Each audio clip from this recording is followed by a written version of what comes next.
Anjem Choudary of Islam for UK and by Maajid Nawaz from the counter-extremism think tank, the Quilliam Foundation.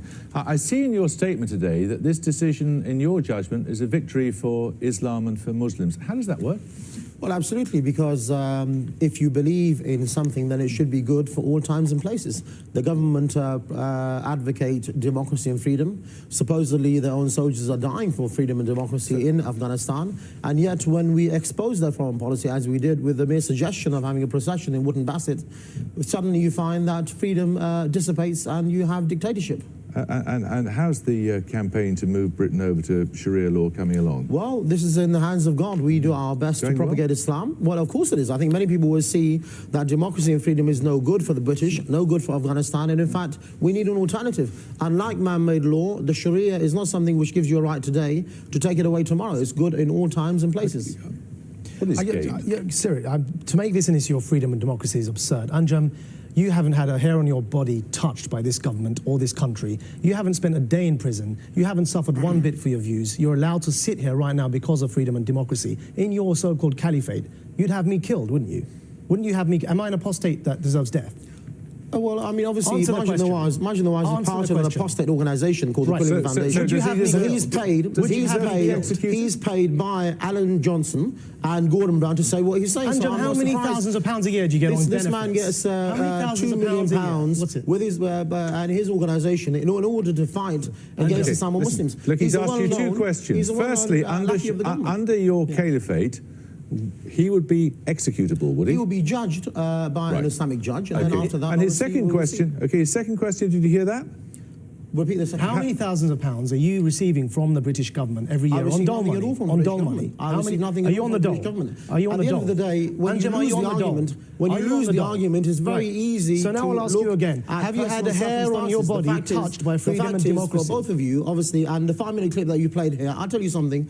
All of you are in one camp, the camp of non-Islam, against the camp of the Muslims. So what's the verdict? What the Muslims out there will see, what the Muslims out there will see, is that you have already played a clip 5 minutes long in order to demonize the Muslims. There's a bunch of lies told by Mr. Watson in that clip. It will take me 5 minutes at least to refute all of those. Do we deserve death? And on top of all of that, you have a chumcha like yourself here propagating what the government wants to do. Can you answer any one of my questions? At the end of the day, we are people. You can gang up on us as much as you want. Ultimately, Islam will prevail. I want to ask you, just a second, hang on a second. What is gained by banning an organisation? You may think he's talking nonsense, but what's gained by stopping him talking nonsense? On this very show, a lot of money by Maajid Nawaz. Hang on. On this very show, I oppose the government in banning Hizb ut-Tahrir. There's a clear difference, even though that was government policy at the time. And the difference is that there are over 20 members or affiliates of his group that are serving in prison on terrorism offences. I met members of his group in a Lashkar-e-Taiba training camp in Pakistan. These people describe the 9/11 attackers as the Magnificent 19. We've got the list. Well, no, these people believe that the government. That's the only reason he's saying. Anjem, allow me to finish one thing. Hang on, my friend. Listen, you are not I've known you for over 15 years. I've known you for over 15 years. I've never met you before. Yes, you have. You are my solicitor in the East Ham murder case. You're my solicitor. What are you talking about, Maajid? Were you not my solicitor in the East Ham murder case? You cannot deny that there are, as he says, members of your organisation convicted of crimes serving sentences in prison. Why were they convicted? You have people in prison. Wait a second. So you just denied it, now you admit it. No, wait a second, Jeremy. Let's have a look at the facts. You have people holding placards at a demonstration against the cartoons. There's a man who held a placard about Denmark. He got 6 years for holding a placard. And yet you have freedom and you have pedophiles and murderers. You've spent a day in prison. Getting suspended sentences. That is the Britain that we live in today. It is an apartheid system. The Muslims are treated as sacrifices. You need to wake up. You need to wake up to the reality. I'm not paying attention to you. You need to wake up to the reality of the situation. If I'm judged an apostate by a Sharia court judge, will I be executed in your caliphate? Answer that question. You know very well that you have left the deen of al-Islam because you side with the enemies of Islam against the Muslims. As a judge, the one who stands with them is one of them. So will I be executed as an apostate in your caliphate? You've asked him about apostasy. This question is getting to Michael Howard levels. You've lost it dozens of times. You're not going to answer submit yourself. You're not going to answer the question, right? Well, it's a ridiculous question. He knows the answer. Wow. Was this an absolute fiery debate or what? This guy, this Islamist cleric in the United Kingdom, won't answer the damn question. You know why he won't answer the damn question? Because he knows if he answers the question, it's going to look really, really bad for him. That's why he basically looked and pointed to Maajid Nawaz and basically said, what? You know the answer to that question. Of course. If there's Islamic Sharia law, the answer to the question would be, yes, he could be sentenced to be put to death for apostasy, for leaving the faith. But this guy's too much of a GD coward to say that. He says everything else. Talks about the British policy, talks about the war in Islam, talks about all kinds of stuff. And have there been people that have been put in jail for, I don't know what's going on over there in England. He said somebody was just holding up a placard, just a sign that said, protesting a sign, got 6 years. I don't think so. This guy lies so often, he lies. Everything coming out of his mouth is a freaking lie. He's an Islamist, jihadist. He's a terrorist. This guy was put away in jail. This is from the archives of the BBC, folks. This is like from 9-10 years ago. But he was put away in jail, sentenced for 5.5 years one time back in 2007, I think, or whatever. He only served like 2.5 years of that thing. Then in July of this year, he got sentenced again for material support and aid to terrorist organizations. But here he is, just like Maajid Nawaz was saying, not a hair on his body. At this point in time, nobody had touched him. And the British government allowed this Islamist, allowed this terrorist, allowed this jihadist to speak his venomous vitriol every single freaking day. Anyways, we're going to get back to the rest of this fiery interview. But you're watching the Dr. Nasir Shaikh Show. I'm your host, Dr. Nasir. This is what we have on tap for you today, folks. This Islamist terrorist telling you his views of what he wants. He wants Sharia law to be applicable in the United Kingdom because democracy and freedom doesn't work, has to be replaced by Sharia law. That's what we do over here. I give you my political prescription from my political perspective on what happens when all these things collide. Islamists, traditionalists, Britain, America, the world, socialists, communists, everything, folks. It collides. Let's get back to more of the interview right now. The public don't know the answer to the question, do they? I think they will draw their own conclusions. Let's deal with the real issue. If you are so confident of your position, will you be appealing against this decision? We don't appeal because we don't believe it's allowed to appeal to man-made law. Secondly, we have had the most support we've ever had. Well, in that case, why are you following the ban this morning by Alan Johnson. We have been inundated with calls and emails from Muslims and non-Muslims to say that they support us. And quite frankly, they're disgusted. Nobody supports you, you Islamists. Nobody supports you, you terrorists. Nobody supports you, you jihadists. Under the realms of their own law, suddenly that becomes dictatorship. The BBC. At the end of the day, the point is that this is a great victory for Islam and Muslims.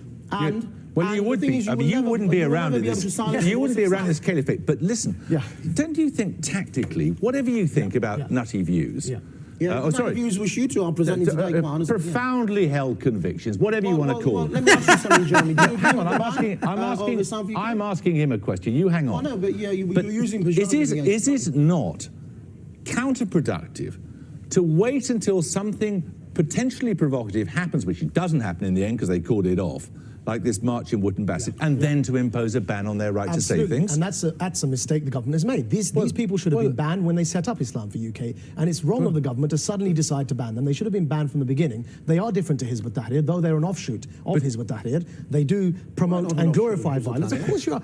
He was the leader of Hizb ut-Tahrir in this country. Accuse us with all these lies. Well, you made that point already. Hizb ut-Tahrir one day in your life? Have you never been a member of Hizb ut-Tahrir? Have you never been with Hizb ut-Tahrir in your life? I've never been a member of Hizb ut-Tahrir. Have you been a Daris? Have you been a student of Hizb ut-Tahrir? Can you answer that question? Answer one of my questions. The point is, Maajid, Quilliam Foundation is well, going to that's be wound another up question because your own people and your organisation will expose you quite shortly. All right, chaps. You can continue this elevated dialogue outside. Thank Look at Jeremy Paxman. Look at him. He's like going, boy, oh boy, oh boy. He's going, I'm glad this thing ends right now. Or maybe not. I don't know. I don't know. Maybe he wanted to continue, but he goes, you chaps. The British and their terms. Man, you guys across the pond, you chaps. Let's go get a pint together. Let's go to the pub and get a pint. Yeah, let's take the Muslim brother, okay, over to the pub and get him a pint so we can talk about this as two chaps. Oh, my goodness gracious. But, Anjem Choudary, man, this guy is just, he's just evil personified. He's benefiting from the democratic principles to be allowed to speak his mind, the freedom of speech, allowed to do what he wants to do, basically, until he comes to the point where he's either inciting or committing violence. And those were some of the charges that were brought against him, which then held up and finally put him in jail for the first time for 2.5 years of a 5-year sentence, and he got out. The government has no balls over there. Tiny little ones. Tiny little cojones. They couldn't even keep him in jail for 5 years, his maximum sentence. Probably put him, I don't even know. What was it, good behavior? And then he claims that he's gotten so much support from Muslims and non-Muslims to have that march, that hate-filled march. I mean, and Jeremy said everybody can come to their own conclusions as to the question that Maajid Nawaz was asking. Apostates, would you be killed? 99.99%, absolutely. Views against the religion, probably.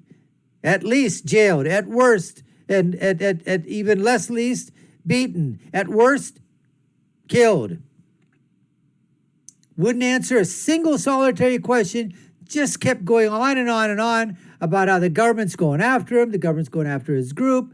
The group that was with the here, guess what, folks? They're a banned organization, not only in the UK, but in Muslim countries too. These are people that want to take down Muslim governments because they feel that Islamic or Muslim governments aren't Muslim or Islamic enough for even those Muslims of his ilk. They don't want these people. And then they say, oh, you want them? Britain. Oh, thank you. Thank you, Britain. Thank you for... yeah, absolutely. We'll pack his bags and we'll pay his plane ticket. We'll pay anything to get rid of these guys. And that's what they do. They get rid... because they say, oh, the West, these guys are stupid. They'll take all of the people that are causing insurrection in our country, that want to topple our government, want to, do a coup d'etat. And the West says, oh, yeah, they're I can't think of the word right now. Asylum seekers. Oh, you know what? We got to leave our country because our country is going to kill us or put us in jail. Well, Mr. Terrorist, why is that so? Well, because we want to topple that government. We want to get rid of our president. We want to get rid of our prime minister. We're good. We're the good people. We want to get rid of that person over there, but they don't want that to happen. They think we're bad, and they want to kick us out of our country. So please, Western countries, could you please take us? Oh, you will? Thank you so much. Oh, we love you so much. As soon as they set foot on the soil of the Western democracy, what do they try to do? Topple that government. Oh, democracy and freedom don't work. We got to institute Sharia law. Amazing, folks. Amazing. Anyways, thanks for taking the time to watch. You're watching the Dr. Nasir Shaikh Show. I've been your host, Dr. Nasir. And if you haven't done so already and we've earned your subscription, please go ahead and subscribe. Smash that subscription button. Like, share, and follow us. You all know what to do. I'll leave you with my final thought, which is, when you're right, you're right. And when you're left, you're wrong. Until next time, folks, take care and stay safe.